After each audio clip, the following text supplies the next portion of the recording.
रहमतगढ़ की रातें हमेशा से कुछ अलग हुआ करती थीं, लेकिन उस रात जो खामोशी गांव पर उतरी थी, उसमें एक अनजाना डर घुला हुआ था।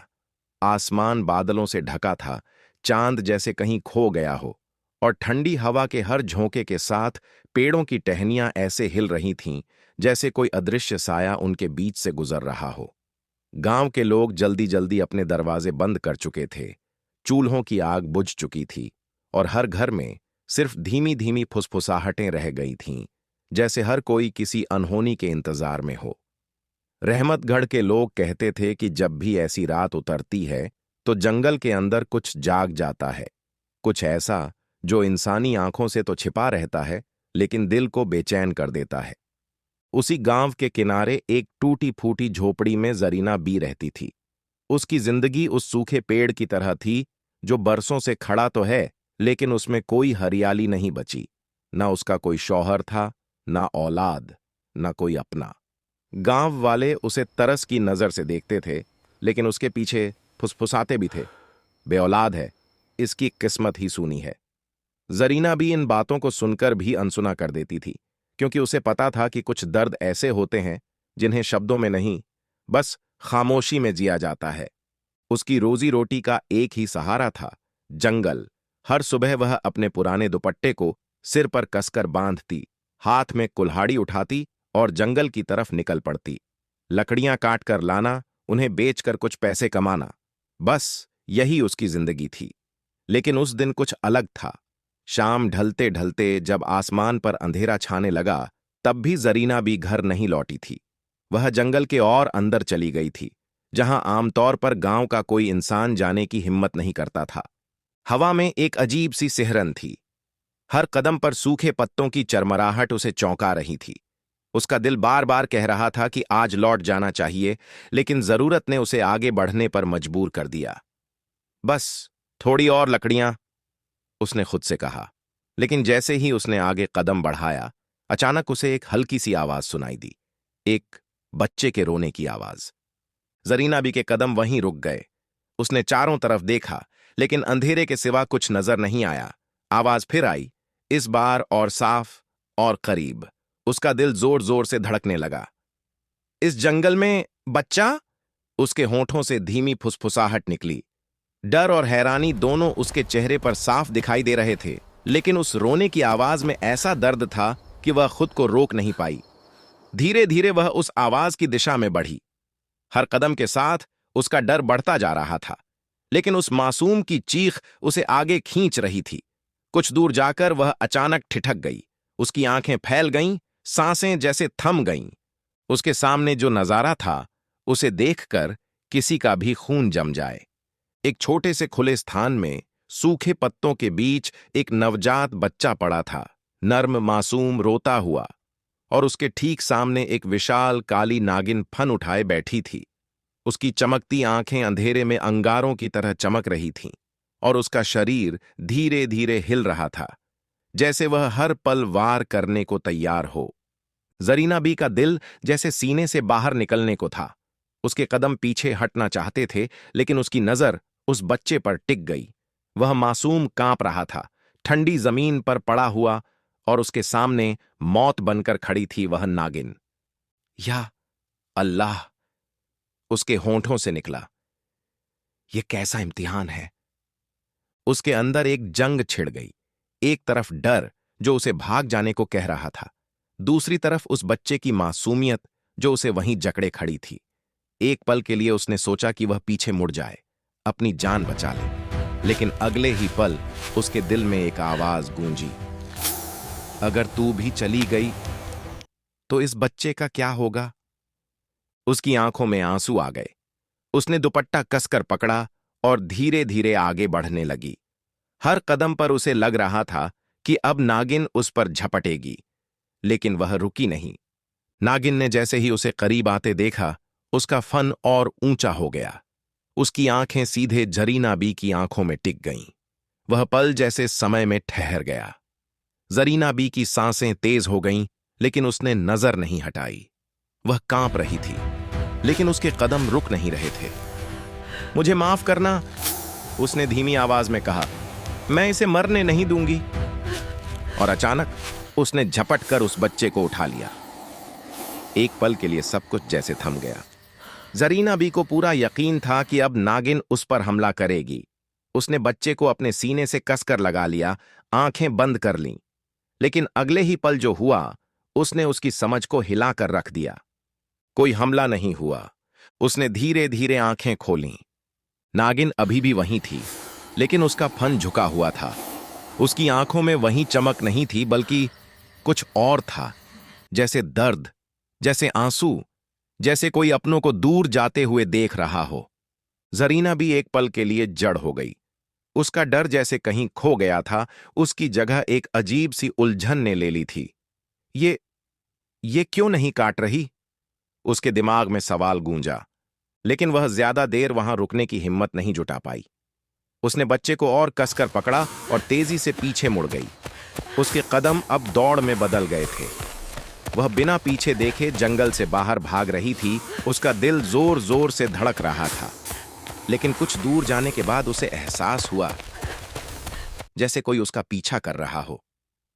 उसने डरते डरते पीछे मुड़कर देखा और उसकी रूह कांप गई।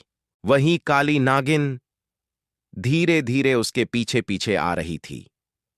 जरीना बी की सांस अटक गई। उसने कदम और तेज कर दिए, लेकिन नागिन भी रुक नहीं रही थी। वह हमला नहीं कर रही थी, बस पीछे आ रही थी, जैसे किसी चीज की निगरानी कर रही हो, जैसे उसे यकीन करना हो कि वह बच्चा सुरक्षित है। काफी देर भागने के बाद आखिरकार जरीना भी अपने घर तक पहुंच गई। उसने जल्दी से अंदर घुसकर दरवाजा बंद किया, कुंडी चढ़ाई और दीवार से टिककर बैठ गई। उसका पूरा शरीर कांप रहा था, सांसें बेकाबू थीं। उसने धीरे धीरे बच्चे की तरफ देखा। वह अब शांत था। उसकी आंखें बंद थीं, जैसे उसे किसी डर का एहसास ही नहीं हुआ हो। जरीना बी की आंखों से आंसू बह निकले। उसने कांपते हाथों से उसके चेहरे को सहलाया। तू कौन है? उसने फुसफुसाया। और वो नागिन तेरे साथ क्यों थी? तभी दरवाजे के बाहर से एक हल्की सी सरसराहट की आवाज आई। जरीना बी का दिल फिर जोर से धड़कने लगा। वह धीरे धीरे उठी और कांपते कदमों से दरवाजे के पास गई। उसने हिम्मत करके झिड़ी से बाहर झांका, और जो उसने देखा, उसे देखकर उसकी सांसें रुक गईं। वही नागिन उसके दरवाजे के सामने चुपचाप बैठी थी, ना फन उठाए, ना हमला करने के लिए तैयार, बस चुपचाप, जैसे किसी अपने की रखवाली कर रही हो।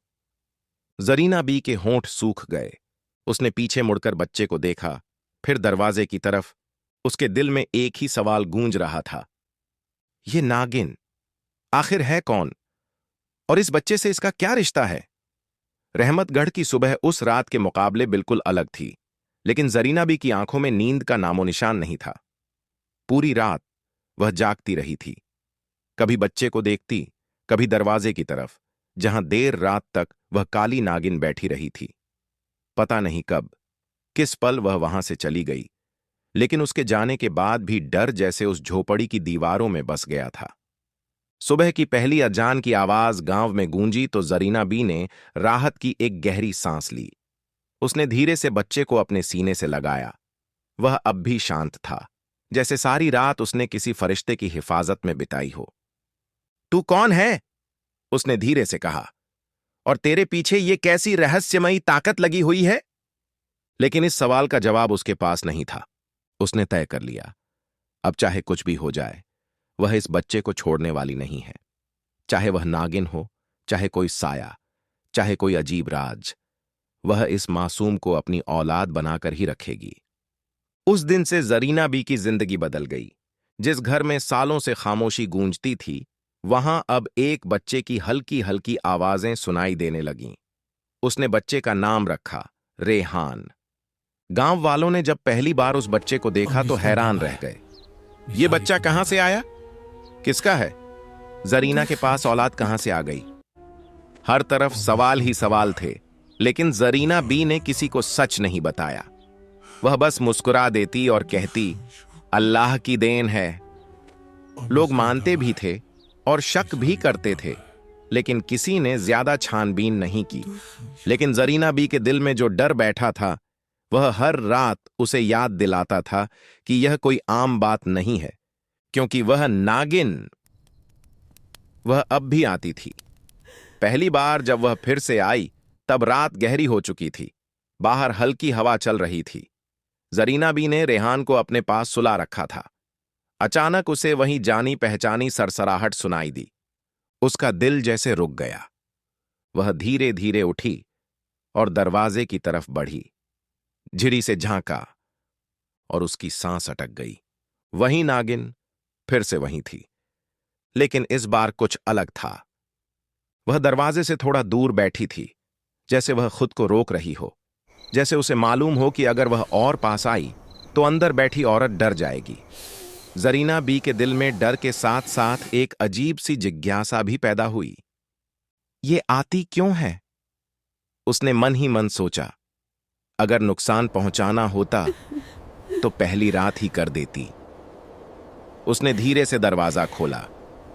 हाथ कांप रहे थे, सांसें तेज थीं, लेकिन वह रुकी नहीं। जैसे ही दरवाजा खुला, नागिन ने अपना फन थोड़ा सा उठाया, लेकिन हमला नहीं किया। बस उसकी आंखें सीधा जरीना बी की आंखों में टिक गईं। वह नजर वैसी नहीं थी जैसी किसी जहरीले सांप की होती है। उसमें कुछ और था, कुछ ऐसा जो इंसान को सोचने पर मजबूर कर दे। जरीना बी ने डरते डरते पीछे मुड़कर रेहान को देखा, फिर नागिन की तरफ। तू इसे देखने आती है? उसके होंठों से अपने आप निकल गया। नागिन बिल्कुल शांत रही। फिर धीरे धीरे वह सरकते हुए थोड़ी आगे बढ़ी और दरवाजे के पास आकर रुक गई। उसकी आंखें अब रेहान की तरफ थीं। जरीना बी ने देखा, उसकी आंखों में चमक नहीं, बल्कि नमी थी, जैसे कोई मां अपने बच्चे को दूर से देख रही हो। जरीना बी का दिल जोर से धड़का। नहीं, ये कैसे हो सकता है? उसने खुद से कहा, एक नागिन और मां का प्यार। लेकिन जो वह देख रही थी उसे झुठला भी नहीं सकती थी। कुछ पल तक वह दोनों यूं ही खामोश रहे, एक इंसान और एक नागिन, बीच में एक मासूम बच्चा। फिर अचानक नागिन ने अपना सिर झुका लिया और बिना कोई नुकसान पहुंचाए धीरे धीरे वापस अंधेरे में खो गई। जरीना बी देर तक वहीं खड़ी रही, जैसे उसके पैरों में जान ही नहीं बची हो।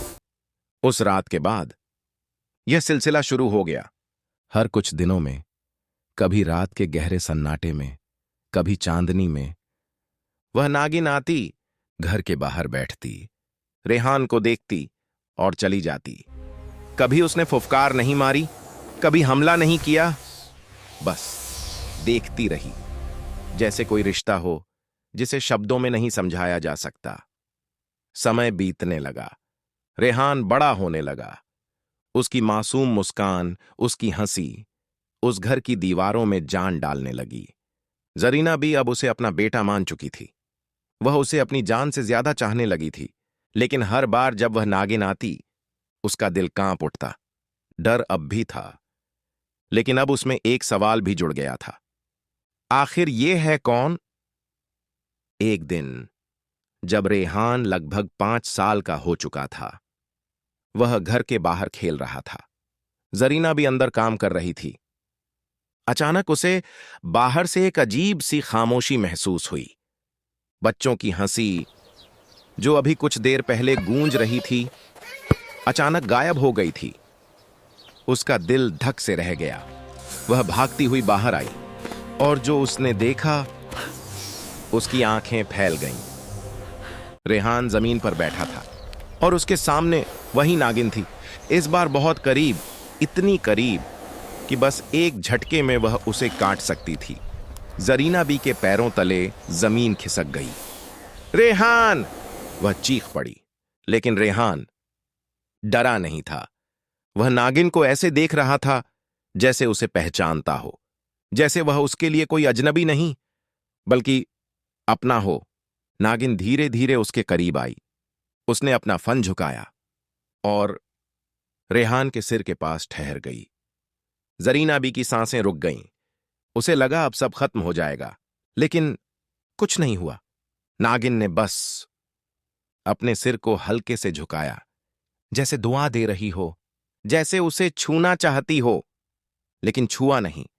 फिर उसने धीरे से सिर उठाया और जैसे आई थी वैसे ही चली गई। जरीना भी दौड़कर रेहान के पास आई, उसे अपनी बाहों में कसकर पकड़ लिया। तुझे कुछ हुआ तो नहीं? उसकी आवाज कांप रही थी। रेहान ने मासूमियत से कहा, अम्मी, वो मुझे देख रही थी। कौन? वो बड़ी सी काली वाली? जरीना बी के दिल में एक सिहरन दौड़ गई। तुझे डर नहीं लगा? रेहान ने सिर हिलाया। नहीं, वो बुरी नहीं है। ये सुनकर जरीना बी सन्न रह गई। बुरी नहीं है, यही बात उसके दिल में भी कहीं गूंजती रही थी, लेकिन वह मानने को तैयार नहीं थी। उस रात जब रेहान सो गया, जरीना भी बहुत देर तक जागती रही। उसके दिमाग में वही सवाल घूम रहा था, ये नागिन आखिर चाहती क्या है? और तभी उसे एक और बात याद आई। जिस दिन वह बच्चा उसे मिला था, उस दिन नागिन ने उसे रोका नहीं था, बल्कि जैसे उसे जाने दिया था, जैसे वह खुद चाहती थी कि यह बच्चा उसके साथ जाए। जरीना बी की आंखें फैल गईं। उसके दिल में एक खौफनाक ख्याल आया, कहीं ये बच्चा उसी का तो नहीं। उसने तुरंत सिर झटक दिया। नहीं, ये कैसे हो सकता है? लेकिन दिल था कि मान नहीं रहा था।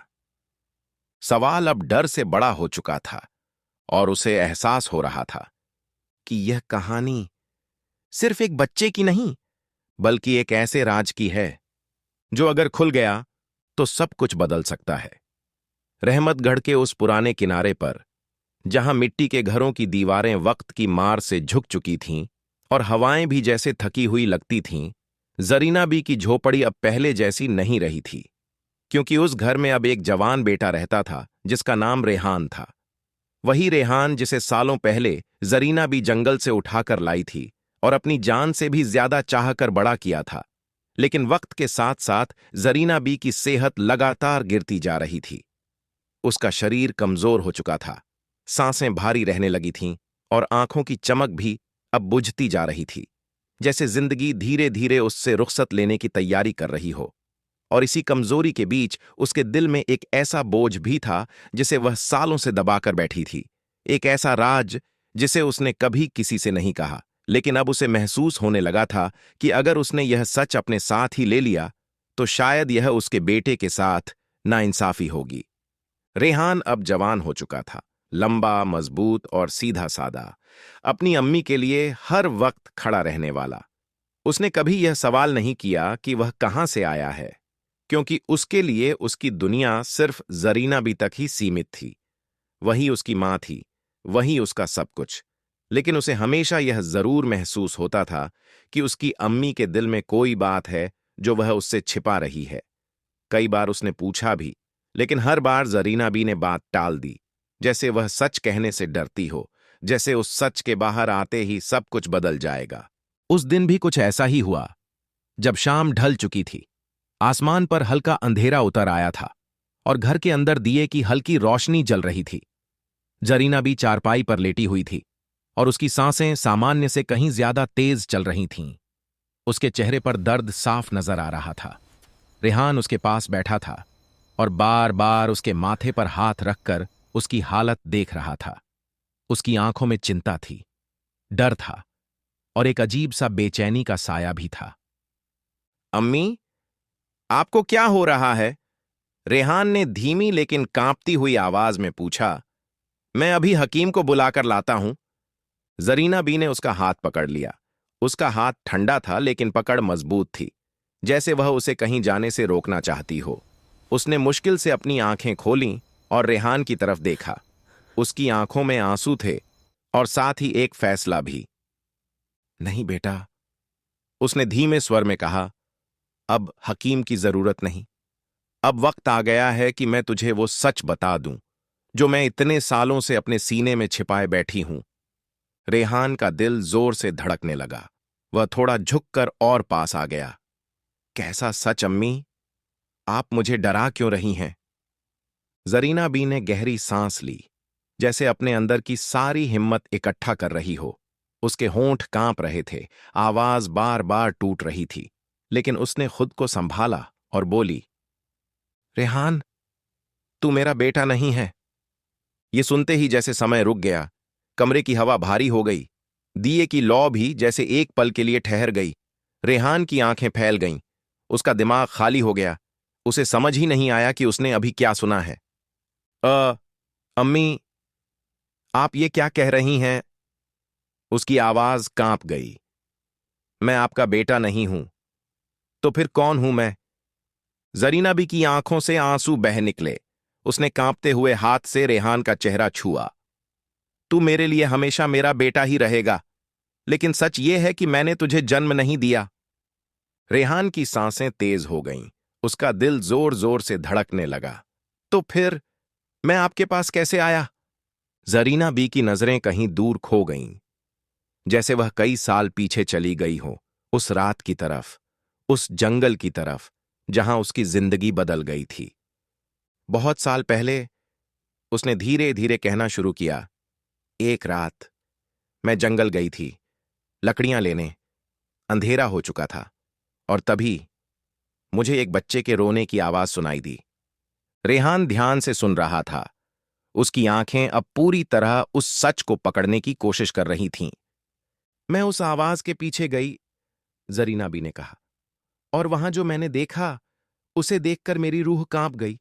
एक नवजात बच्चा जमीन पर पड़ा था, और उसके सामने एक बड़ी काली नागिन फन उठाए बैठी थी। रेहान का दिल जैसे सीने से बाहर आ गया। उसकी आंखों में हैरानी और डर दोनों थे। नागिन? उसने फुसफुसाते हुए कहा। हां, जरीना बी ने सिर हिलाया। वह इतनी खतरनाक थी कि कोई भी उसे देखकर भाग जाए, लेकिन वो बच्चा, वो मासूम, ठंडी जमीन पर पड़ा रो रहा था, और मुझे लगा कि अगर मैं उसे नहीं उठाऊंगी तो वो मर जाएगा। फिर आपने क्या किया? रेहान ने सांस रोककर पूछा। मैं डर के बावजूद उसके पास गई। जरीना बी की आवाज भर्रा गई। और उसे उठा लिया।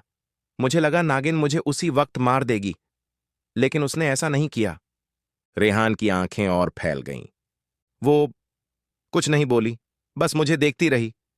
जरीना बी ने कहा, और जब मैं तुझे लेकर वापस आई, तो वो नागिन मेरे पीछे पीछे आई, मेरे घर तक, और बाहर बैठकर तुझे देखती रही। कमरे में सन्नाटा छा गया। रेहान अब कुछ बोल नहीं पा रहा था। उस दिन के बाद, जरीना बी ने आगे कहा, वो नागिन बार बार आने लगी। हर कुछ दिनों में वो घर के बाहर बैठती, तुझे देखती और चली जाती। उसने कभी नुकसान नहीं पहुंचाया, कभी नहीं। रेहान की सांसें भारी हो गईं। उसका दिमाग इस बात को समझने की कोशिश कर रहा था। तो इसका मतलब, उसने धीमे से कहा, वो नागिन मुझसे जुड़ी है? जरीना बी की आंखों में आंसू थे।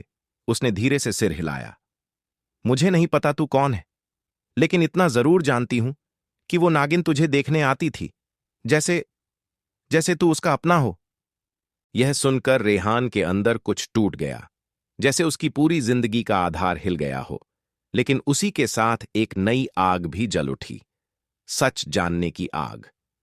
अम्मी, उसने मजबूत आवाज में कहा, मुझे सच जानना होगा। मैं ये नहीं जान सकता कि मैं कौन हूं। जरीना बी ने उसका हाथ कसकर पकड़ लिया। बेटा, ये रास्ता आसान नहीं होगा। मैं नहीं डरता, रेहान ने तुरंत जवाब दिया। जरीना बी ने उसकी आंखों में देखा। वहां डर नहीं था, सिर्फ जिद थी, सच्चाई तक पहुंचने की। कुछ पल वह चुप रही, फिर धीरे से बोली, अगर तुझे सच जानना है, तो तुझे उसी जंगल में जाना होगा जहां से मैंने तुझे उठाया था। रेहान का दिल जोर से धड़का। वहीं तुझे तेरे सवालों के जवाब मिलेंगे। और वो नागिन? रेहान ने पूछा। जरीना बी ने धीरे से कहा, वो वहीं होगी, और शायद वहीं तुझे तेरी सच्चाई तक पहुंचाएगी। कमरे में फिर सन्नाटा छा गया। दिए की लौ कांप रही थी, बाहर हवा चल रही थी और अंदर एक नई कहानी जन्म ले रही थी। रेहान ने धीरे धीरे अपनी अम्मी का हाथ छोड़ा। उसकी आंखों में अब डर नहीं था, बल्कि एक फैसला था। मैं जाऊंगा, उसने कहा। जरीना बी की आंखों से आंसू बह निकले, लेकिन इस बार उसमें दर्द के साथ साथ गर्व भी था। उसने आखिरी बार अपने बेटे के चेहरे को देखा और दिल ही दिल में दुआ की, या अल्लाह, इसे हिफाजत में रखना। और उसी रात रेहान ने अपने सफर की तैयारी शुरू कर दी, क्योंकि अब उसे अपनी सच्चाई तक पहुंचना था। रहमतगढ़ की वह रात जैसे किसी बड़े बदलाव की गवाह बनने वाली थी, क्योंकि उसी रात जरीना बी की झोपड़ी के अंदर एक ऐसा फैसला लिया गया था जो एक साधारण जिंदगी को एक रहस्यमयी सफर में बदलने वाला था। और उसी फैसले के साथ रेहान ने अपनी आंखों में एक नया इरादा जगा लिया था, अपनी सच्चाई जानने का इरादा, चाहे उसके लिए उसे कितने ही अंधेरे रास्तों से गुजरना पड़े। सुबह की पहली रोशनी अभी पूरी तरह फैली भी नहीं थी कि रेहान उठ खड़ा हुआ। उसने एक बार अपनी झोपड़ी को देखा, वही मिट्टी की दीवारें, वही टूटी चारपाई, वही कोना जहां वह बचपन से खेलता आया था। लेकिन आज सब कुछ उसे अलग लग रहा था, जैसे वह इस जगह से जुड़ा होते हुए भी अब यहां का नहीं रहा, जैसे उसका रास्ता अब कहीं और जा रहा हो। उसने धीरे से जरीना बी की तरफ देखा, जो चारपाई पर कमजोर हालत में लेटी हुई थी। उनकी सांसें अब भी भारी थीं, लेकिन आंखों में एक अजीब सा सुकून था। शायद इसलिए क्योंकि उन्होंने अपने दिल का बोझ उतार दिया था। रेहान उनके पास बैठा, उनका हाथ अपने हाथ में लिया और धीरे से बोला, अम्मी, मैं जा रहा हूं। उसकी आवाज में दृढ़ता थी, लेकिन भीतर कहीं हल्की सी कंपी भी थी, क्योंकि वह जानता था कि यह सफर आसान नहीं होगा। जरीना बी ने धीरे धीरे आंखें खोलीं। उन्होंने अपने बेटे को देखा। उनके होंठों पर हल्की सी मुस्कान आई। जाना तो पड़ेगा बेटा, सच हमेशा बुलाता है, उन्होंने धीमी आवाज में कहा। लेकिन याद रखना, हर चीज जो तुझे दिखाई दे वो सच नहीं होगी। रेहान ने सिर हिलाया। उसने अपनी अम्मी के हाथ को माथे से लगाया और उठ खड़ा हुआ। बिना पीछे देखे वह झोपड़ी से बाहर निकल गया, क्योंकि अगर वह एक बार और मुड़कर देखता तो शायद उसके कदम रुक जाते। गांव अभी पूरी तरह जागा नहीं था। हल्की हल्की ठंडी हवा चल रही थी। आसमान पर सूरज की हल्की किरणें फैलने लगी थीं। लेकिन रेहान के लिए यह एक नई सुबह नहीं, बल्कि एक अनजानी रात की शुरुआत थी, क्योंकि वह उस जंगल की तरफ जा रहा था जहां से उसकी कहानी शुरू हुई थी। जैसे जैसे वह जंगल के करीब पहुंचा, हवा बदलने लगी। पेड़ों की सरसराहट अब कुछ ज्यादा गहरी लगने लगी, जैसे कोई उसे देख रहा हो, जैसे हर पेड़, हर झाड़ी उसकी मौजूदगी को महसूस कर रही हो। लेकिन उसने कदम नहीं रोके। उसकी आंखों में अब सिर्फ एक ही मकसद था, सच। जंगल के अंदर कदम रखते ही उसे एक अजीब सी ठंडक ने घेर लिया। सूरज की रोशनी पेड़ों की घनी शाखाओं के बीच से मुश्किल से ही जमीन तक पहुंच पा रही थी। हर तरफ साया था, हर तरफ खामोशी। लेकिन उस खामोशी में भी जैसे कोई आवाज छिपी हुई थी, कोई फुसफुसाहट जो उसके कानों तक पहुंचने की कोशिश कर रही थी। रेहान धीरे धीरे आगे बढ़ता रहा। उसके कदमों की आवाज सूखे पत्तों पर गूंज रही थी।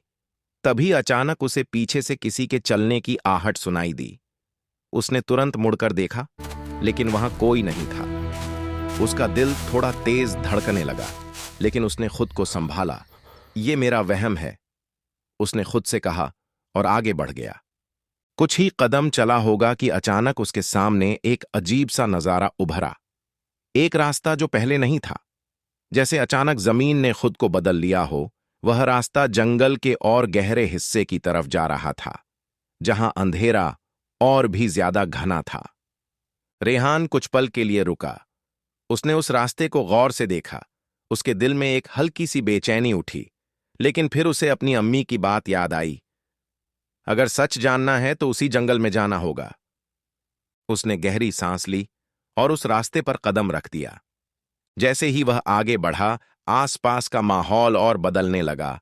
हवा भारी हो गई, सांस लेना मुश्किल लगने लगा, और तभी उसे एक आवाज सुनाई दी, रेहान। उसकी रीढ़ की हड्डी में सिहरन दौड़ गई। वह तुरंत मुड़ा, लेकिन पीछे कोई नहीं था।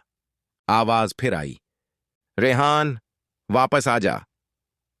इस बार आवाज साफ थी, और सबसे खतरनाक बात यह थी कि वह आवाज जरीना बी की थी। रेहान का दिल जोर से धड़कने लगा। उसकी आंखों के सामने अपनी अम्मी का चेहरा आ गया, कमजोर, बीमार, अकेली। अम्मी, उसने घबराकर कहा। अचानक उसे लगा जैसे वह आवाज आगे से आ रही है। उसने जल्दी जल्दी कदम बढ़ाए। अम्मी, मैं आ रहा हूं। लेकिन जैसे ही वह कुछ दूर पहुंचा, अचानक सब कुछ बदल गया। वहां कोई नहीं था, सिर्फ सन्नाटा। रेहान एकदम रुक गया। उसकी सांसें तेज हो गईं। ये क्या था? उसने खुद से कहा। तभी उसे याद आया, हर चीज जो तुझे दिखाई दे वो सच नहीं होगी। उसने अपनी आंखें बंद कीं, गहरी सांस ली और खुद को संभाला। ये मेरा इम्तिहान है, उसने धीरे से कहा। और फिर उसने पीछे मुड़कर नहीं देखा। वह आगे बढ़ता गया। अब जंगल और भी गहरा हो चुका था। पेड़ों की शाखाएं इतनी घनी थीं कि सूरज की रोशनी लगभग गायब हो चुकी थी। चारों तरफ अंधेरा था, लेकिन उस अंधेरे में भी जैसे कुछ हिल रहा था, कुछ जो दिखता नहीं था लेकिन महसूस होता था। तभी अचानक उसके सामने धुंध उठने लगी। धीरे धीरे वह धुंध एक आकृति में बदलने लगी। रेहान की आंखें फैल गईं। उसके सामने वही नागिन खड़ी थी, लेकिन इस बार कुछ अलग था। उसकी आंखों में पहले जैसी शांति नहीं थी। इस बार उनमें बेचैनी थी, डर था, जैसे वह उसे चेतावनी देना चाहती हो। रेहान एक कदम आगे बढ़ा। तू, उसने कहा। नागिन ने अपना फन उठाया, लेकिन हमला नहीं किया, बल्कि उसने सिर को एक दिशा में घुमाया, जंगल के और अंदर की तरफ, जैसे वह उसे वहां जाने का इशारा कर रही हो। रेहान ने उस दिशा में देखा। वहां अंधेरा और भी गहरा था, जैसे वहां कुछ इंतजार कर रहा हो। रेहान का दिल जोर से धड़कने लगा। क्या वही सच है? उसने बुदबुदाया। नागिन ने हल्का सा सिर झुकाया, और फिर अचानक वह मुड़ी और उसी दिशा में सरकती हुई आगे बढ़ने लगी। रेहान कुछ पल खड़ा रहा, फिर उसने अपने अंदर की सारी हिम्मत जुटाई और उसके पीछे चल पड़ा। जैसे जैसे वह आगे बढ़ रहा था, हवा और भारी होती जा रही थी। जमीन पर एक अजीब सी ठंडक फैल गई थी, और तभी अचानक वह एक खुले स्थान पर पहुंचा। वहां सब कुछ अलग था। जमीन काली पड़ी थी, जैसे किसी आग ने उसे जला दिया हो। हवा में एक अजीब सी बदबू थी, और बीच में एक अंधेरा साया खड़ा था। रेहान के कदम अपने आप रुक गए। उसका दिल जोर जोर से धड़कने लगा। ये क्या है? तभी वह साया हिला। धीरे धीरे उसने अपना रूप लेना शुरू किया, और कुछ ही पल में एक भयानक आकृति उसके सामने थी। लाल आंखें, काला धुआं और एक डरावनी मुस्कान। आखिर तू आ ही गया, वह आवाज गूंजी। रेहान का गला सूख गया। क कौन हो तुम? उसने पूछा। वह साया हंसा। मैं वही हूं जिसने तेरी किस्मत लिखी है। रेहान के दिल में एक झटका लगा। क्या मतलब? वह साया धीरे धीरे आगे बढ़ा। तुझे पता नहीं तू कौन है? रेहान की मुट्ठियां भींच गईं। मुझे सच जानना है, उसने दृढ़ आवाज में कहा। साया मुस्कुराया। सच? उसकी आंखें और लाल हो गईं। तो सुन, तेरी मां कोई आम औरत नहीं है। रेहान का दिल तेजी से धड़कने लगा। वो एक नागिन है? यह सुनते ही जैसे सब कुछ थम गया। रेहान की सांसें रुक गईं। उसकी नजर धीरे धीरे उस नागिन की तरफ गई, जो कुछ दूरी पर खड़ी थी। और जिसकी आंखों में अब आंसू थे। जंगल के उस काले सन्नाटे से भरे हिस्से में, जहां हवा भी जैसे डरकर धीरे धीरे चल रही थी, रेहान उस भयानक साए के सामने खड़ा था, जिसकी आंखें अंगारों की तरह जल रही थीं और जिसकी आवाज में ऐसी ठंडक थी कि सुनते ही रूह कांप जाए। लेकिन इस बार रेहान के कदम पीछे नहीं हटे, क्योंकि अब उसके सामने सिर्फ डर नहीं था, बल्कि उसकी सच्चाई खड़ी थी। वही सच्चाई जिसे जानने के लिए वह यहां तक आया था। उस साए ने हंसते हुए कहा, तुझे सच जानना है तो पहले खुद को पहचान। उसकी आवाज जैसे चारों तरफ गूंज गई, पेड़ हिलने लगे, जमीन हल्की हल्की कांपने लगी, और उसी पल रेहान को महसूस हुआ कि यह कोई आम ताकत नहीं है। यह वही काली शक्ति है जिसके बारे में उसकी अम्मी ने कुछ नहीं बताया था, लेकिन जिसका असर उसकी पूरी जिंदगी पर था। रेहान ने अपनी मुट्ठियां भींच लीं। उसकी आंखों में अब डर की जगह गुस्सा था। तू कौन है और मेरा पीछा क्यों कर रहा है? उसने जोर से कहा। वह साया धीरे धीरे आगे बढ़ा। मैं वो हूं जिसने तेरी मां को तेरे से दूर किया, जिसने उसे वो रूप दिया जिससे तू डरता है। उसकी हंसी और गहरी हो गई। मैं ही हूं जिसने उसे नागिन बनाया। यह सुनते ही रेहान के अंदर जैसे आग लग गई। उसकी नजर तुरंत उस नागिन की तरफ गई जो थोड़ी दूरी पर खड़ी थी। उसकी आंखों में आंसू थे। वह आगे बढ़ना चाहती थी, लेकिन जैसे कोई अदृश्य ताकत उसे रोक रही हो। तो तू है? रेहान की आवाज भारी हो गई। जिसने मेरी मां को यह हाल दिया? काली शक्ति मुस्कुराई।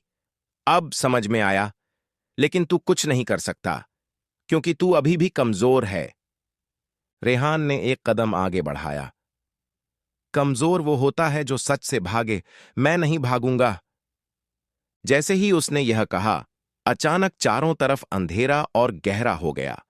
हवा तेज हो गई और उसी पल जमीन से काले धुएं के कई साए उठने लगे, जैसे कोई सेना तैयार हो रही हो। अगर सच चाहिए, वह काली शक्ति बोली, तो पहले मेरा सामना कर। रेहान ने गहरी सांस ली। उसे बाबा की बात याद आई। हर चीज जो दिखे वो सच नहीं होती। उसने अपनी आंखें एक पल के लिए बंद कीं और फिर खुद को संभाल कर आगे बढ़ा। अचानक उसके सामने एक भयानक मंजर बना। उसे अपनी अम्मी जरीना भी दिखाई दी, जमीन पर गिरी हुई, दर्द से तड़पती हुई। रेहान, मुझे बचा ले, उनकी आवाज गूंजी। रेहान का दिल जोर से धड़कने लगा। उसके कदम एक पल के लिए रुक गए, लेकिन अगले ही पल उसे समझ आ गया, यह वही धोखा है, वही इम्तिहान। उसने अपनी आंखें बंद कीं और जोर से कहा, यह झूठ है। जैसे ही उसने यह कहा, वह मंजर गायब हो गया। काली शक्ति की आवाज गूंजी, अच्छा, इतना आसान नहीं है तुझे तोड़ना। अब उसके सामने सोने चांदी का ढेर आ गया। महल, ताकत, ताज, सब कुछ। ले ले ये सब, छोड़ दे ये रास्ता, वह साया बोला। रेहान ने बिना एक पल सोचे कहा, मुझे ये नहीं चाहिए, मुझे सच चाहिए। सब कुछ फिर गायब हो गया। अब काली शक्ति सच में गुस्से में आ गई थी। उसकी आंखें और लाल हो गईं। ठीक है, अब आखिरी खेल। अचानक हवा इतनी तेज हो गई कि पेड़ झुकने लगे, जमीन हिलने लगी और वह साया पूरी ताकत के साथ रेहान की तरफ बढ़ा। रेहान अब पीछे नहीं हट सकता था। उसने अपनी पूरी ताकत जुटाई और सीधा उस साए की तरफ बढ़ा। दोनों टकराए। एक पल के लिए जैसे पूरा जंगल कांप उठा। रेहान गिरा, लेकिन तुरंत उठा। काली शक्ति ने हमला किया, रेहान ने बचाव किया। लड़ाई शुरू हो चुकी थी। इसी बीच नागिन अचानक तेजी से आगे आई। उसने अपने शरीर से रेहान के सामने आकर उसे बचाने की कोशिश की, जैसे वह उसे उस वार से बचाना चाहती हो। रेहान ने पहली बार उसे इतने करीब से देखा। उसकी आंखों में डर नहीं था, सिर्फ दर्द था और ममता। मां, उसके होंठों से अपने आप निकला, और उसी पल जैसे उसके अंदर एक नई ताकत जाग गई। उसने पूरी हिम्मत के साथ काली शक्ति पर वार किया। वह साया पीछे हटा। रेहान ने फिर वार किया। इस बार उसकी आवाज गूंजी, अब खत्म हो जा। एक जोरदार टक्कर के साथ वह काली शक्ति जमीन पर गिर पड़ी। उसका शरीर धुएं में बदलने लगा। उसकी आवाज कमजोर हो गई। तू नहीं जानता आगे क्या होगा। और कुछ ही पलों में वह पूरी तरह खत्म हो गया। जंगल में अचानक सन्नाटा छा गया। हवा शांत हो गई। अंधेरा हल्का होने लगा। और तभी एक चमत्कार हुआ। वह नागिन धीरे धीरे चमकने लगी। उसका शरीर बदलने लगा और कुछ ही पलों में वह एक खूबसूरत औरत के रूप में बदल गई। उसकी आंखों में आंसू थे। वह कांपते हुए रेहान के सामने आई और धीरे से बोली, बेटा। जंगल के उस सुनसान हिस्से में जहां कुछ ही पल पहले काली ताकत की गूंज थी, अब एक अजीब सा सन्नाटा छा चुका था। हवा थम चुकी थी। पेड़ों की सरसराहट जैसे किसी गहरे राज की गवाही दे रही थी। और उसी सन्नाटे के बीच रेहान खड़ा था। सामने वह औरत जिसकी आंखों में आंसू थे। चेहरा दर्द से भरा था, लेकिन उसमें एक अजीब सी शांति भी थी। जैसे सालों का बोझ उतर गया हो। जैसे कोई बंद दरवाजा आखिरकार खुल गया हो। रेहान की सांसें अब भी तेज थीं। उसका दिल जोर जोर से धड़क रहा था। लेकिन उसकी नजर उस औरत पर टिकी हुई थी जो कुछ ही पल पहले एक नागिन थी और अब इंसानी रूप में उसके सामने खड़ी थी। उसकी आंखों में वही अपनापन था जो उसने बचपन से महसूस किया था, लेकिन समझ नहीं पाया था। तू। रेहान की आवाज भारी हो गई। तू कौन है? उस औरत की आंखों से आंसू बह निकले। उसने कांपते हुए हाथ आगे बढ़ाए, जैसे वह उसे छूना चाहती हो, लेकिन डर रही हो कि कहीं वह पीछे न हट जाए। मैं। उसकी आवाज टूट गई। उसने खुद को संभाला और फिर बोली, मैं तेरी मां हूं, बेटा। यह सुनते ही जैसे समय थम गया। रेहान की आंखें फैल गईं। उसके अंदर एक साथ हजारों सवाल उठ खड़े हुए, लेकिन शब्द जैसे उसके गले में अटक गए। मां, उसने धीरे से कहा, जैसे यकीन करना मुश्किल हो रहा हो। उस औरत माहरीन बेगम ने सिर हिलाया। उसकी आंखों में दर्द था, लेकिन साथ ही एक गहरी मोहब्बत भी थी जो सालों से दबाई गई थी। हां बेटा, उसने कहा, मैं ही तेरी असली मां हूं। रेहान कुछ पल तक कुछ बोल ही नहीं पाया। फिर अचानक उसके अंदर का दर्द बाहर आ गया। तो फिर मुझे क्यों छोड़ दिया? उसकी आवाज कांप गई। क्यों मुझे उस जंगल में अकेला छोड़ दिया? माहरीन बेगम के आंसू और तेज बहने लगे। उसने कांपती आवाज में कहा, मैंने तुझे नहीं छोड़ा था, मुझे मजबूर किया गया था। रेहान की आंखों में सवाल और गहरा हो गया। किसने? माहरीन ने गहरी सांस ली, जैसे वह अपने अतीत के सबसे दर्दनाक हिस्से को याद कर रही हो। मैं इस राज्य के बादशाह सलमान शाह की पहली बेगम हूं, उसने धीरे धीरे कहा। हम दोनों एक दूसरे से बहुत मोहब्बत करते थे, लेकिन सालों तक हमारे कोई औलाद नहीं हुई। रेहान ध्यान से सुन रहा था। उसका दिल हर शब्द के साथ भारी होता जा रहा था। दरबार के लोग और खासकर तेरी सौतन। माहरीन की आवाज में दर्द के साथ साथ हल्की सी कड़वाहट भी आ गई। शाइस्ता बेगम, उसे डर था कि अगर मुझे औलाद हो गई तो मैं फिर से बादशाह के दिल में सबसे ऊपर आ जाऊंगी और उसका सब कुछ खत्म हो जाएगा। रेहान की मुट्ठियां भींच गईं। फिर एक दिन माहरीन की आंखों में चमक आई। अल्लाह ने मेरी दुआ कबूल कर ली। मैं तेरे साथ उम्मीद से थी। लेकिन उसकी आवाज अचानक भारी हो गई। यही वो खबर थी जिसने सब कुछ बदल दिया। शाइस्ता बेगम और उसकी मां जुबैदा खातून, उसने दांत भींचते हुए कहा। उन्होंने एक काली ताकत का सहारा लिया, एक शैतानी जिन्न जिसने उन्हें एक ऐसा जादू दिया जो मेरी जिंदगी को बर्बाद कर सकता था। रेहान का दिल जोर से धड़कने लगा। एक रात, माहरीन की आवाज कांपने लगी। उन्होंने मुझे एक दवा के नाम पर वो जहर पिला दिया और कुछ ही देर में मेरा शरीर बदलने लगा। उसकी आंखों में डर उतर आया, जैसे वह उस दर्द को फिर से महसूस कर रही हो। मैं तड़प रही थी, चीख रही थी, लेकिन कोई मेरी मदद के लिए नहीं आया। और फिर मैं इंसान से नागिन बन गई। रेहान की आंखों से आंसू निकल पड़े। बादशाह, माहरीन ने कहा। उन्होंने मुझे उस हालत में देखा, लेकिन वो सच नहीं जानते थे। उन्हें लगा मैं कोई शापित चीज बन चुकी हूं, और गुस्से में उन्होंने मुझे महल से निकलवा दिया। उसकी आवाज टूट गई। मैं जंगल में अकेली थी, घायल, और उसी हालत में मैंने तुझे जन्म दिया। रेहान का दिल जैसे टूट गया। मैं तुझे अपने साथ रखना चाहती थी, माहरीन ने कहा, लेकिन मुझे पता था कि अगर मैंने ऐसा किया तो वो काली ताकत तुझे भी नहीं छोड़ेगी। इसलिए, उसने आंसुओं के बीच कहा, मैंने तुझे उस जगह रखा जहां मुझे लगा कोई नेक इंसान तुझे अपने साथ ले जाएगा। और फिर तू, उसने हल्की सी मुस्कान के साथ कहा, जरीना बी के पास पहुंच गया। रेहान की आंखों में अब सिर्फ आंसू थे। मैं हर दिन तुझे देखने आती थी, माहरीन ने कहा, दूर से, छुपकर, बस ये देखने के लिए कि तू ठीक है। कुछ पल दोनों चुप रहे। फिर रेहान ने धीरे धीरे आगे बढ़कर अपनी मां के हाथ पकड़ ली। मां, उसकी आवाज भर्रा गई। अब सब खत्म हो गया है।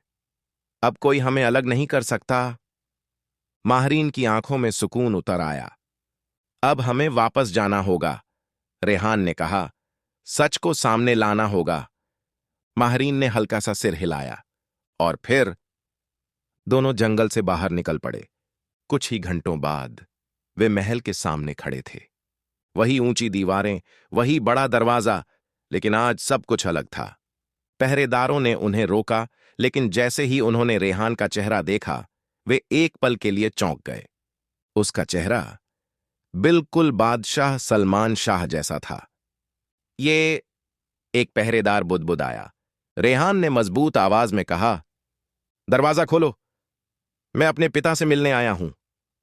कुछ ही देर में महल के अंदर हलचल मच गई। दरबार सजाया गया। बादशाह सलमान शाह अपने सिंहासन पर बैठे थे। उनके चेहरे पर उम्र का असर था, लेकिन आंखों में वही तेज। रेहान और माहरीन बेगम दरबार में दाखिल हुए। पूरा दरबार सन्न रह गया। बादशाह ने रेहान को देखा, और एक पल के लिए उनकी सांस अटक गई। तू, उन्होंने धीमे से कहा, तू कौन है? रेहान आगे बढ़ा। मैं आपका बेटा हूं, उसने दृढ़ आवाज में कहा। वो बेटा जिसे आपसे दूर कर दिया गया था। दरबार में खुसुर-पुसुर शुरू हो गई। शाइस्ता बेगम का चेहरा सफेद पड़ गया। जुबैदा खातून की आंखों में डर साफ दिखने लगा। ये झूठ है, शाइस्ता चिल्लाई। लेकिन तभी माहरीन बेगम आगे बढ़ीं। नहीं, उनकी आवाज गूंजी, ये सच है। बादशाह की आंखें फैल गईं।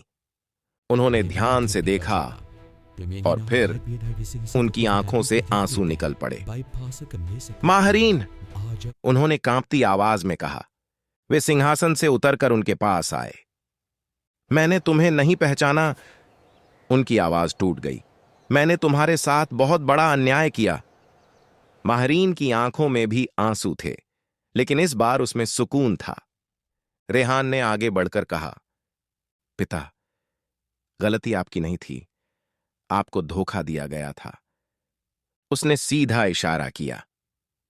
इन लोगों ने, दरबार की नजरें शाइस्ता और जुबैदा पर टिक गईं। कुछ ही पल में सच सामने आ गया। उनकी जुबान से खुद ब खुद सब कबूल हो गया। बादशाह का चेहरा गुस्से से भर गया। इन गुनहगारों को कैद कर लो, उन्होंने गरज कर कहा। सिपाहियों ने उन्हें पकड़ लिया। पूरा दरबार गूंज उठा। फिर बादशाह ने रेहान की तरफ देखा। उनकी आंखों में गर्व था। आज से, उन्होंने कहा, यह मेरा बेटा इस राज्य का असली वारिस है। दरबार में आवाज गूंजी, शहजादा रेहान जिंदाबाद। माहरीन बेगम की आंखों में खुशी के आंसू थे, लेकिन तभी रेहान ने कहा, एक बात और। सब उसकी तरफ देखने लगे। मेरी एक और मां है, उसने कहा, जिसने मुझे पाला है, जिसने मुझे जिंदगी दी है। जरीना भी। बादशाह मुस्कुराए। उन्हें भी यहां लाया जाएगा, उन्होंने कहा, क्योंकि मां होती है। और कुछ ही दिनों में महल में एक नई जिंदगी शुरू हुई। रेहान अपनी दोनों मांओं के साथ एक नई शुरुआत कर चुका था, जहां अब ना कोई धोखा था, ना कोई डर, सिर्फ सच और मोहब्बत की जीत थी।